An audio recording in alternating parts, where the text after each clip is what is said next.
స్వచ్ఛత అంటే నందిని. నందిని పాలు మరియు పెరుగు. నమస్తే రమగారు. నమస్తే జయ. రమగారు, ఇప్పుడు మనం ఏదైనా ఒక పని చేస్తున్నప్పుడు చుట్టుపక్కల వాళ్ళు ఒక్కొక్కరు ఒక్కొక్క మాట చెప్తారు. మనకు ఒక ఆలోచన ఉంటుంది. ఒకళ్ళు ఒకలాగా, ఒకళ్ళు ఇంకొకలాగా, ఒకళ్ళు పాజిటివ్గా, ఒకళ్ళు నెగిటివ్గా రకరకాల పాయింట్స్ యాడ్ చేసేస్తూ ఉంటారు. దీంతో అసలు మనం చేయాల్సిన పని చేయలేక కన్ఫ్యూజ్ అయిపోతూ ఉంటాం. ఎవరిని ఫాలో అవ్వాలి, వీళ్ళని ఫాలో అవ్వాలా వద్దా? ఒకవేళ ఈ పని చేస్తే వీళ్ళని ఫాలో అయ్యి అది అవ్వకపోతే లేదు, ఒకవేళ అవుతుందా, ఎన్నో అనుమానాలు వచ్చేస్తూ ఉంటాయి. సో అసలు డిస్కస్ చేయాలా చేయకూడదా, ఫాలో అవ్వాలా అవ్వకూడదా, ఎవరిని ఫాలో అవ్వాలి? మొదట డిస్కస్ చేయాలి. పని చేసే ముందే డిస్కస్ చేయాలి. ఒక ప్లాన్ ఆఫ్ యాక్షన్ స్థిరపరచుకోవాలి. దాని ప్రకారం ఇంప్లిమెంటేషన్ చేయాలి. ఏ పనైనా సరే, నువ్వు ఒక కుండలో మంచినీళ్ళు బట్టి అటు పెట్టుకోవడం దగ్గర నుంచి పెద్ద పెద్ద న్యూక్లియర్ బాంబు తయారు చేసేదాకా మధ్యలో వీటిని చేయకూడదు జయ. ఇప్పుడు ఒక్క ఐడియా తీసుకోవాలి. పోనీ ఎవరినైనా ఒక సలహాదారుని పెట్టుకుని వాళ్ళ ఐడియా మధ్యలో తీసుకోవచ్చు. నలుగురిని తీసుకోకూడదు. నలుగురు 4 రకాల ఐడియాస్ తోటి ఉంటారు. ఒక్కొక్కళ్ళు ఒక్కో రకంగా ఉంటారు. ఇప్పుడు మనం ఇక్కడి నుంచి ఒక ఊరు వెళ్దాం అనుకుంటున్నాం, ఏదో ఎలాగో వెళ్దాం అనుకున్నాం. అబ్బాయి ఇలా ఎందుకు వెళ్తున్నారండి, అలా వెళ్తే బాగుంటుంది, ఈ దారి కాదు ఇంకో దారి, మీడియం ఆఫ్ ట్రాన్స్పోర్ట్ ఆలోచించాలి, అంతే, దారి ఆలోచించాలి, వెళ్ళాక ఎక్కడ దిగాలి అనేది కూడా కొత్త అవన్నీ ఏం చేయాలి, ముందు కదా ప్లాన్ చేసుకోవాలి. అవును, సలహాలు ఎప్పుడు ముందు తీసుకోవాలి. కానీ క్రియ మొదలు పెట్టాక సలహాల జోలికి వెళ్ళకూడదు. అది చేసే ముందు ఆలోచించుకోవాలి. ఒకవేళ నువ్వేదైనా కొత్త చేయదలుచుకుంటే నీ ఐడియా నువ్వు వేసుకుని నీ ఇంప్లిమెంటేషన్ నువ్వు చేయాలి తప్పిస్తే ఇతరులని మధ్యలో అట్టి తీసుకురాకూడదు. అసలు చేయకూడదు ఆ పని. మళ్ళీ ఏమంటారంటే, ఇప్పుడు నీ పనే నువ్వు చేసుకునేటప్పుడు మమ్మల్ని ఎందుకు అడగాలి అని క్వశ్చన్ కూడా రేస్ చేస్తావు. అది ముందే అడుగుతావు. ముందే అడిగి డిస్కస్ చేసి ఒక ప్లాన్ ఆఫ్ యాక్షన్ నేను ఇలా చేయదలుచుకున్నానని చెప్పేస్తావు. డిసైడ్ అయిపోయావు కదా.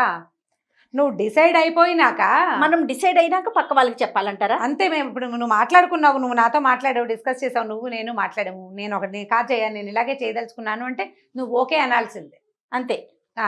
ఓకే అన్నావు, లేదా నీ ఐడియాలోంచి కొంచెం తీసుకున్నాను నేను, ఇంకొకళ్ళు చెప్పారు, మీ వారు వచ్చారు, ఆయన చెప్తారు కాదండి రమ్మగారు అలా చేయండి అని, ఆయన ఐడియా కూడా కొంచెం తీసుకున్నాను, నా సొంత ఐడియా కలుపుకుని నేను ఒక క్లబ్ చేసుకుని ముందుకెళ్ళాలి. అంతేగాని నేను పని మొదలు పెట్టాక అప్పుడు నువ్వేమంటావో అని నిన్నడిగి వాళ్ళు ఏమంటారో మీరు కాకుండా కొంతమంది దూరిపోతూ ఉంటారు. ఉచిత సలహాదారులు వాళ్ళు దూరుతారు. వాళ్ళ ఐడియాలు కూడా ఇంప్లిమెంట్ చేస్తే అదంతా పస్సేం పుస్సేం అవుతుంది. మొదటికే మోసం అవుతుంది. Too many cooks spoil the rice. అంతే కదా. ఎక్కువ మంది కుక్స్ ఉండకూడదు. ఈ కుకింగ్ అంతా ముందే చేయాలి. చూడ ఒక చిన్న పిట్ట కథ చెప్తాను. ఇది ప్రతి జీవితానికి అవసరం చేయాలి. పిల్లల చదువులు, పెట్టుబడులు పెట్టడాలు విషయాల్లో, ఎక్కడైనా మదుపు, ఏదైనా పొదుపు చేయటం, వ్యాపారాలకి, ఈ ఊరు నుంచి ఇంకో ఊరికి లివింగ్ మార్చుకోవటానికి, ఈ దేశం వదిలిపెట్టి ఇంకో దేశం వెళ్ళటానికి, చదువుల కోసం ప్రయత్నం చేయడానికి, అన్నిటికీ ఇదే పంధ. దేనికైనా సరే నువ్వు మొదట డిస్కస్ చేయి. ఒక ప్లాన్ ఫిక్స్ చేసుకో. ప్లాన్ ఆఫ్ యాక్షన్ ప్రకారం వెళ్ళిపో. మధ్యలో వేరే వేరే ఐడియాలు మాత్రం తీసుకోదు. ఏదైనా ఇబ్బంది ఎదురైనప్పుడు నువ్వు సలహా అడగదలుచుకున్న వాళ్ళు 2 3 అడిగి వాటిలలో ది బెస్ట్ సలహాని ఫాలో అవ్వు. పని చేస్తూ సలహాలు తీసుకోకూడదు. ప్రతి విషయానికి ఇంతే. ఒక తాత మనవడు ఒక ఊళ్ళో ఉండేవాడు. వాళ్ళ దగ్గర ఒక గాడిద ఉంది. అయితే ఏమనుకున్నారు, వాళ్ళ గాడిదని సంతకి తోలుకెళ్దామని భావించారు. గాడిదని తోలుకెళ్తున్నారు. తాత మనవడు నడుచుకుంటూ పోతుంటే ఒక ఆయన ఎవరో కనపడ్డాడు. ఏరా ఓబులేసి ఎక్కడికి వెళ్తున్నావు అంటే, సంతకి వెళ్తున్నాం బాబు.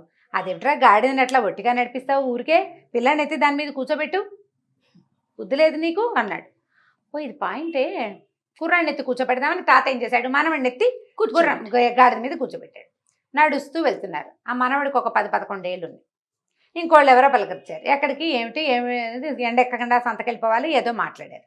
ఆయన అన్నాడు, ఎరా 10 ఏళ్ళు వచ్చినాయి, బుద్ధి లేదు పిల్లోడిని, నీకు బుద్ధి లేదా, పిల్లాడిని నువ్వు దిగి మీ తాతని ఎక్కించు, ముసలాడి వాడు ఎట్లా నడుస్తాడా అన్నాడు.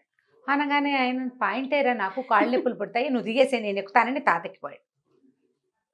తాత గాడిద మీద ఉన్నాడు, కుర్రాడు పక్కన నడుచుకుంటూ పోతున్నారు. ఇంకా ముందుకెళ్ళేసరికల్లా ఇంకొక ఆయన పెద్ద మనిషి ఎవరో కనిపించాడు. అదేమిట్రా నీ తెలివి తెల్లారా, ఒకడు గాడిద మీద ఒకడు కింద అయితే ఎట్లారా, ఇద్దరు గాడి మీద ఎక్కిపోండి పిచ్చి వెదవల్లారా అన్నాడు. ఇది పాయింటే. కుర్రాన్ని కూడా ఎక్కించుకున్నారు. తాత మనవడు ఇద్దరు గాడిద మీద ఎక్కి నడవటం మొదలుపెట్టారు. గాడిదని నడిపిస్తున్నారు. మామూలుగానే గాడిద గుర్రంలాగా టకటకలాడుతూ నడవదు, తాపీగా అడుగులు వేస్తుంది, బరువు మోస్తుంది కానీ నిదానంగా నడుస్తుంది. ఆ గుర్రం ఆ గాడిదేమో పాపం ఈ వీళ్ళిద్దరిని మోయలేక ఇషో ఉషో ఇషో ఉషో అని నడుస్తుంటే ఇంకో పెద్ద మనిషి కనిపించాడు. ఆయన ఆ ఊరి కరణం గారు. ఏరా బోబులేసు, ఇంత పెద్ద అడవయ్యో, ఆ గాడి చూడు నేను మొయ్యలేక వస్తోంది, దిగండి. అసలు గాడికి ఓపిక ఉన్నట్టు కూడా లేదు, నువ్వు ఇక్కడి నుంచి సంతకి తీసుకెళ్లేసరికి అది చారం అనేలాగా దాని ప్రాణం పోయేలాగా ఉందన్నాడు. అనేసరికి వీళ్ళిద్దరు ఆలోచించుకున్నారు, పాయింటే మనం గాడిని నమ్మడానికి తీసుకెళ్తున్నాం, ఇది అలసిపోతే ఎలాగా, కాబట్టి దీన్ని నడిపించకూడదు అని చెప్పి గాడిదని కింద పడుకోబెట్టి దానికి ముందు 2 కాళ్ళు వెనక 2 కాళ్ళు కట్టేసి ఆ 2 కాళ్ళ సందులో ఇంచి, అంటే ఇప్పుడు ఎక్స్ లాగా వస్తాయి కదా, మా సందులో ఇంచి ఒక కర్ర పెద్ద వాసన లాంటిది ఒకటి దూచి పట్టుకుంటారు కదా ఇక నడవడానికి కర్ర దూచి తాత మనవడు భుజాల మీద పెట్టుకుని నడవటం మొదలుపెట్టారు. వీళ్ళు ఓ వంతెన మీదకి వచ్చారు. ఆ వంతెన దగ్గర ఒక చిన్న చెరువు మీద వంతెన ఉందన్నమాట, కాలువ మీద. కాలువలో ఈదులాడుతున్నారు కొంతమంది పిల్లలు. ఓహో అని పక్క నవ్వారు ఆ కుర్రాళ్ళంతా. గాడిదని మోస్తున్నారు చూడండి, 2 నిలువు గాడిదలు ఒక అడ్డగాడిదని మోస్తున్నాయి అని అందరూ నవ్వారు. నవ్వేసరికల్లా వీళ్ళకి కంగారు పడిపోయారు. గాడిద కాస్త అది కూడా కంగారు పడింది. వీళ్ళ భుజాల మీద నుంచి జారిపోయి వెళ్ళి ఆ చెరువులో పడింది. కర్ర అయితే జారిపోయింది, అది 4 కాళ్ళు కట్టేసి ఉన్నాయి కదా, ఎలాగోలా ఈడ్చుకుంటూ అది ఒక గట్టు మీదకి వెళ్ళిపోయి వీళ్ళకి దగ్గర లేకుండా వీళ్ళ దగ్గర ఉండకుండా పరిగెత్తుకుంటూ వెళ్ళిపోయి వీళ్ళిద్దరూ తెల్లబోయి నుంచున్నారు. వీళ్ళు చేసిన ప్లాన్ ఏమిటి, గాడిదని అమ్మాలి అంతే. ఇప్పుడు గాడిదకి నీళ్ళు వదిలేశారు. ఎక్కడుంది తప్పు? ఇంతమంది మాటలు ఫాలో అయిపోయారు, ఎవరు ఏం చెప్తే అది చేసేసారు, అంతే కదండి. ఎవరేం చెప్తే అది చేసి చివరికి మనం ఎక్కడ మొదలెట్టామో అక్కడ కూడా తేలలేదు. కనీసం గాడిద పక్కన 2 మనుషులుగా కూడా తేలలేదు. 2 మనుషులు తెల్లమొహాలు వేసుకుని వచ్చినారు, గాడిద కాస్త దాని దారి నడిపోయింది. ప్రతి పని ఇంతే. మీరు నలుగురి మాటలు విని 4 రకాలుగాను వెళ్ళాలంటే ఎప్పుడూ కుదరదు.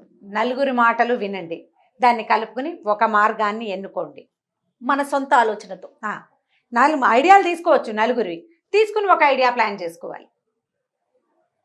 మొదటి మాట వింటే ఒక రకంగా ఉండేది, 2వ మాటే వింటే బాగుండేది, 3వ మాటే విన్నా కూడా ఓకే, 4వ మాటను చూసావా ఆయన చెప్పింది మీ గాడిని ఎత్తుకోమని ఆయన చెప్పలా, అలసిపోతుందని భావించి వీళ్ళు ఎత్తుకున్నారు. వీళ్ళ తెలివి ఎప్పుడు చూపించాలి, మొదటప్పుడు చూపించాలి, చివరికి చూపించారు సొంత తెలివి చివరి చూపించారు. దాంతో మొదటికి మోసం వచ్చింది, కథ కంచికి మనం ఇంటికి. భలే ఉంది రమ్మ గారు, చాలా బాగుందండి, సూపర్. నమస్తే. నమస్తే. ఇక ఈ వీడియో కనుక మీకు నచ్చినట్లయితే లైక్ చేయండి, షేర్ చేయండి. మరిన్ని ఇంట్రెస్టింగ్ వీడియోస్ కోసం మా ఛానల్ని సబ్స్క్రైబ్ చేసుకోండి.